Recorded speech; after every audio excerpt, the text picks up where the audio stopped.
এফৰ কাৰণে আমাৰ দলৰ কাৰণে অত্যন্ত এটা দুৰ্ভাগ্যজনক ঘটনা আৰু এটা দুৰ্ভাগ্যজনক কথা যে আমাৰ এগৰাকী অতি নিষ্ঠাৱান কৰ্মী আৰু এগৰাকী সৎ আমাৰ দলীয় নেতাক আমি আজি হেৰুৱালোঁ। আমাৰ বৰ্তমানৰ দিন সমষ্টিৰ চালনাবৰীৰ সিৰাজুল ইছলাম চাহাব তেখেত আমাৰ দলৰ জন্মলগ্নৰ পৰাই এজন একনিষ্ঠ আৰু নিষ্ঠাৱান কৰ্মী আছিল। তেখেতে আমাৰ বটদ্ৰৱা সমষ্টি কমিটিৰ সভাপতিৰ দায়িত্ব বহুত দিন বহন কৰিছিল।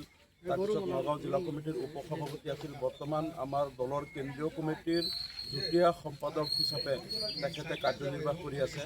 তেখেতৰ পঞ্চায়তৰ প্ৰাক্তন সভাপতি আছিল আৰু তেখেত আচলতে তেখেতৰ যিটো সততা আৰু একনিষ্ঠতা এই কথাটো কাৰণে আমাৰ সকলো কৰ্মীয়ে তেখেতক শ্ৰদ্ধা কৰে আৰু তেখেতৰ নেতৃত্বক আমাৰ যুৱ প্ৰজন্ম আৰু বয়োজ্যেষ্ঠসকলে মানি লয় আৰু এওঁডিএফ দলৰ কাৰণে তেখেতৰ যিটো অৱদান সেই অৱদান আমি কেতিয়াও কৈ শেষ কৰিব নোৱাৰোঁ। বিশেষকৈ বটদ্ৰৱা সমষ্টিত এওঁডিএফৰ সাংগঠনিক ভেটি শক্তিশালী কৰাত আৰু পিছত নগাঁও জিলাৰ বিভিন্ন স্থানত তেখেতে যেতিয়াই সময় পাইছিল গা ভাল পাইছিল আমাৰ দলৰ কাৰণে যথেষ্ট তেখেতে কষ্ট কৰিছিল আৰু আটাইতকৈ ডাঙৰ কথাটো আছিল তেখেতৰ যিটো সততা। কেতিয়াও তেখেতে বেইমানি বা কোনো ধৰণৰ ২ নম্বৰী কাম কৰা নাছিল। সদায় তেখেত সৎ আছিল আৰু তেখেতে সত্যবাদিতা আৰু সততা তেখেতৰ জীৱনৰ এটা অন্যতম গুণ আছিল আৰু তেখেতৰ যিটো ৰাজনৈতিক অভিজ্ঞতা আৰু তাৰ লগত সততাৰ কাৰণেই তেখেতক সকলোৱে আমাৰ কৰ্মীসকলে তেখেতক নেতা হিচাপে মানি লৈছিল।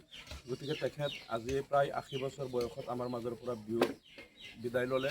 আমি অতি মৰ্মাহত, অতি শোকস্তব্ধ আৰু এইটো আমাৰ দলৰ কেন্দ্ৰীয় কমিটি আৰু বিশেষকৈ আমাৰ দলৰ মাননীয় সভাপতি মৌলানা বদৰুদ্দিন আজমল চাহাবেও তেখেতৰ কাৰণে দুখ প্ৰকাশ কৰিছে আৰু আমি ভাবোঁ, আমি দোৱা কৰিছোঁ আল্লাহ তাআলাই তেখেতক জান্নাতবাসী কৰক আৰু তেখেতৰ যিটো জীৱনৰ আদৰ্শ আৰু তেখেতৰ নৈতিকতা সততা সেইটো আমাৰ দলৰ কৰ্মীসকলে অনুসৰণ কৰক আৰু তেখেতৰ জীৱনৰ যিবিলাক ভাল গুণ আছে সেইবিলাক আমাৰ কাৰণে আদৰণীয় আৰু অনুসৰণীয় হৈ থাকক আমি আশা কৰিছোঁ।